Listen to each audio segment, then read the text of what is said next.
इस्लामाबाद और रावलपिंडी में security forces ने 2 ड्रोन मार गिराए। वजारत इत्तलात के मुताबिक फितना अल खवारिज के दोनों ड्रोन्स को इलेक्ट्रॉनिक काउंटर मैयर्स के जरिए तबाह किया गया। किसी भी फौजी या दीगर बुनियादी ढांचे को नुकसान नहीं पहुंचा। ड्रोन्स का मलबा गिरने से मामूली नुकसान हुआ। तालिबान रजीम के दावे में कोई काबिल तस्दीक सबूत मौजूद नहीं। अफगान तालिबान रजीम दहशतगर्द तंजीमों को पनाह और मुआवनत फराहम कर रही है। सरकारी अकाउंट से जाली खबरें फैलाई जाती हैं। कुछ अरसा कबल पाक एयरफोर्स के तैयारे मार गिराने के ट्वीट्स भी बाद में हज़्फ किए गए।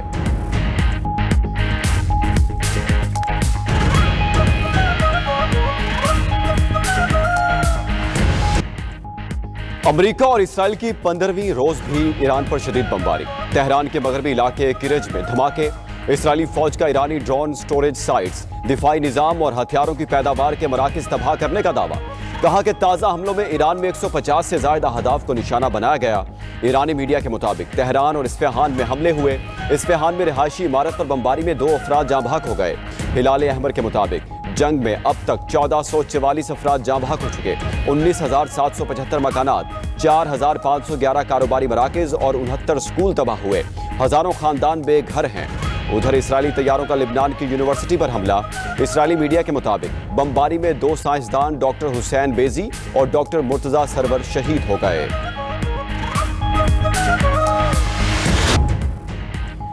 अमेरिकी दावे और धमकियां नजरअंदाज। ईरान की आला क़यादत तेहरान की सड़कों पर निकल आई। यौमुल कुद्स पर तेहरान समेत ईरान भर में रैलियां। ईरानी सदर मसूद पिज़ेश्कियान और वज़ीर ख़ारजा अब्बास अराग़ची की रैलियों में शिरकत। ईरानी चीफ जस्टिस मोहसिनी एजाई, आला सिक्योरिटी ओहदेदार अली लारेजानी की भी शिरकत। रैली के शुरका सदर पिज़ेश्कियान से मुसाफा करते और तस्वीर बनवाते रहे। इनकलाब स्क्वायर पर रैली के दौरान ड्रोन हमला। शुरका ने घबराए बगैर रैली जारी रखी। बेखौफ शहरी नारा तकबीर बुलंद करते रहे। फ़ज़ा अल्लाहु अकबर की सदाओं से गूंजती रही। ईरानी सदर का अवाम को खिराजे तहसीन। कहा, दुश्मन की मुसल्लत करता जंग के बावजूद ईरानी कौम मजबूत, यकजा और पुरज़्म है। अमेरिका और सिहूनी रजीम की ईरान को तोड़ने की साजिश कामयाब नहीं होगी। ईरानी ड्रोन्स और मिसाइल्स के दुरुस्त निशाने से अमेरिकी सदर भी परेशान। ईरान को रूस से मदद मिलने का दावा कर दिया। ट्रंप ने कहा, लगता है रूसी सदर पुतिन ईरान की थोड़ी बहुत मदद कर रहे हैं। ऐसा इसलिए भी हो सकता है कि वो अमेरिका को यूक्रेन का मददगार समझते हैं।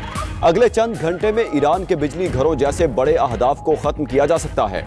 ईरान के साथ इतना बुरा करेंगे कि वो दोबारा कभी तामीर नहीं हो सकेगा। उधर G7 ममालिक ने अमेरिकी सदर से ईरान जंग फौरी रोकने का मुतालबा कर दिया। आबनाए हुर्मुज़ को भी महफूज बनाने पर जोर। ट्रंप ने जवाब दिया, ईरान हथियार डालने के करीब है, दुनिया को खौफजदा होने की जरूरत नहीं।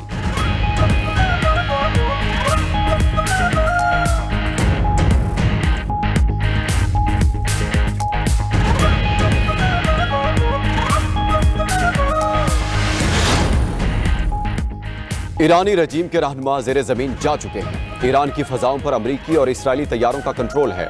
अमरीकी वज़ीर जंग पीट हेग्ज़ेट का ऐलान।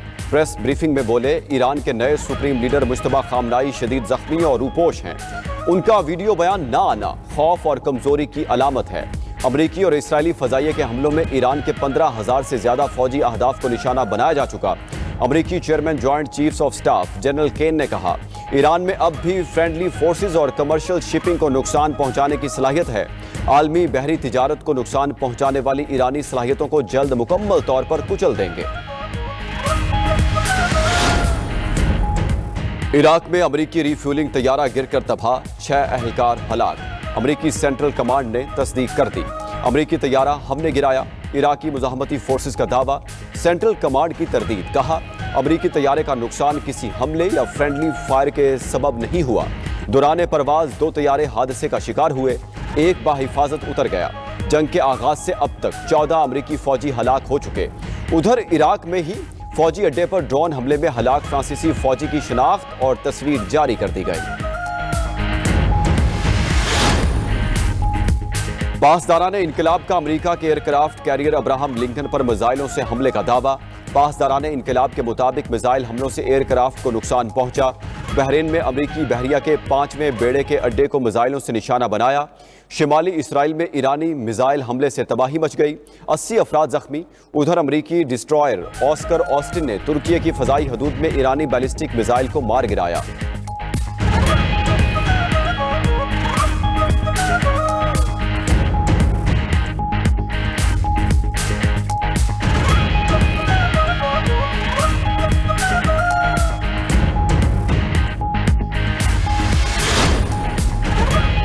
क्या अमेरिका और इसराइल अहदाफ के हसूल में नाकाम हो गए?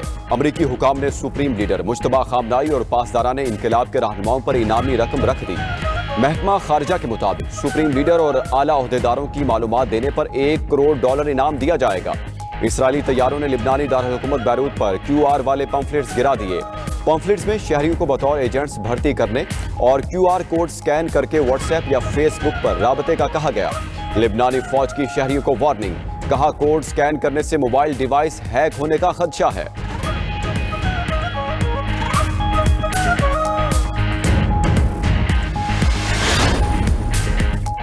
पाकिस्तान का आजमाइशी हालात में सऊदी अरब के साथ मुकम्मल यकजहती का इजहार।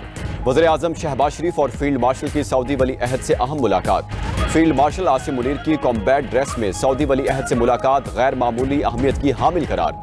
तस्वीर में फील्ड मार्शल सैयद आसिम मुनीर को अफवाज पाकिस्तान के कॉम्बैट ड्रेस में देखा गया। पाकिस्तान दरीना ताल्लुकात और दिफाई मुआहदे के तनाजुर में सऊदी अरब के दिफा के लिए कोई कसर नहीं छोड़ेगा। पाकिस्तान और सऊदी अरब का अमन और इस्तेहकाम के फरोग के लिए मुश्तरका तौर पर काम जारी रखने पर इत्तेफाक। वज़ीर आज़म ने सऊदी वली अहद को यकीन दिलाया कि सऊदी अरब के साथ मजबूती से खड़े रहेंगे, अमन के मुश्तरका मकसद की कोशिश जारी रखेंगे।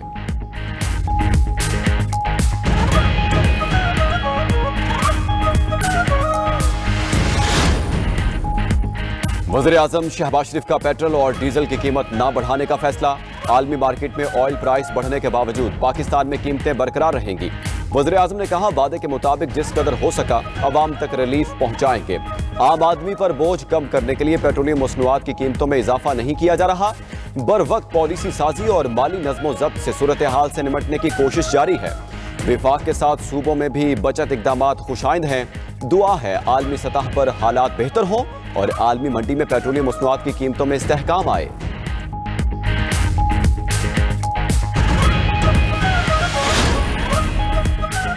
पेंटागन का 2500 मैरीन्स पर मुश्तमिल यूनिट को मशरिक़ वुस्ता मुंतकिल करने का फैसला। मकसद तेल बरदार जहाज़ों और अहम तनसीबात की हिफाजत यकीनी बनाना है। अमरीकी अखबार वॉल स्ट्रीट जर्नल का दावा, लिखा कि वज़ीर जंग पीट हेग्जिट ने यूनिट तैनाती की दरखास्त मंजूर कर ली। उधर रूसी तेल पर पाबंदियों में नरमी का ऐलान भी फायदामंद साबित न हुआ। आलमी मार्केट में खाम तेल की कीमतें $100 फी बैरल तजावुज कर गई। आबनाए हुर्मुज़ से तेल की बंदिश के बाद भारत का दोगलापन बेनकाब। भारतीय सरकार अपने टैंकर्स निकालने के लिए ईरान की मिन्नतें करने लगी। खबरसां इदारे रॉयटर्स के मुताबिक भारतीय और ईरानी वज़ीर खारजा के दरमियान 2 बार राबता। अपने ऑयल टैंकर्स को निकालने की दरखास्त की। ईरान ने 2 गैस टैंकर्स को हुर्मुज़ के रास्ते भारत जाने की इजाज़त दे दी। उधर खबर एजेंसी के मुताबिक ईरान की रजामंदी के बाद तुर्की का एक बहरी जहाज आबनाए हुर्मुज़ को अबूर कर गया।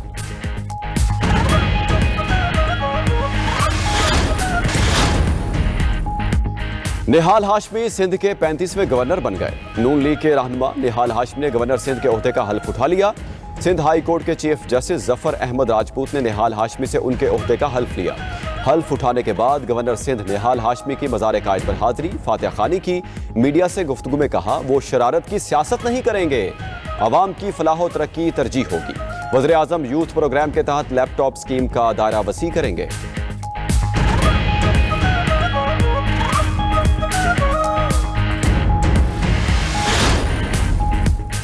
रियासत मुज़ाकरात के लिए तैयार है, मगर बंदूक के जोर पर बात करने वालों से मुज़ाकरात नहीं होंगे। वज़ीर आला बलूचिस्तान सरफराज बुख्ती का कहना है, कोई भी तनाज़ा मुज़ाकरात से ही हल होता है। जो इज्जत करेगा उसकी इज्जत करेंगे। हुकूमती पैसों से रियासत मुखालिफ काम नहीं होने देंगे। बलूचिस्तान के अवाम और हुकूमत सिक्योरिटी फोर्सेस के साथ हैं। ऑपोजिशन भी साथ दे। अब बलूचिस्तान का कोई बच्चा लापता नहीं होगा।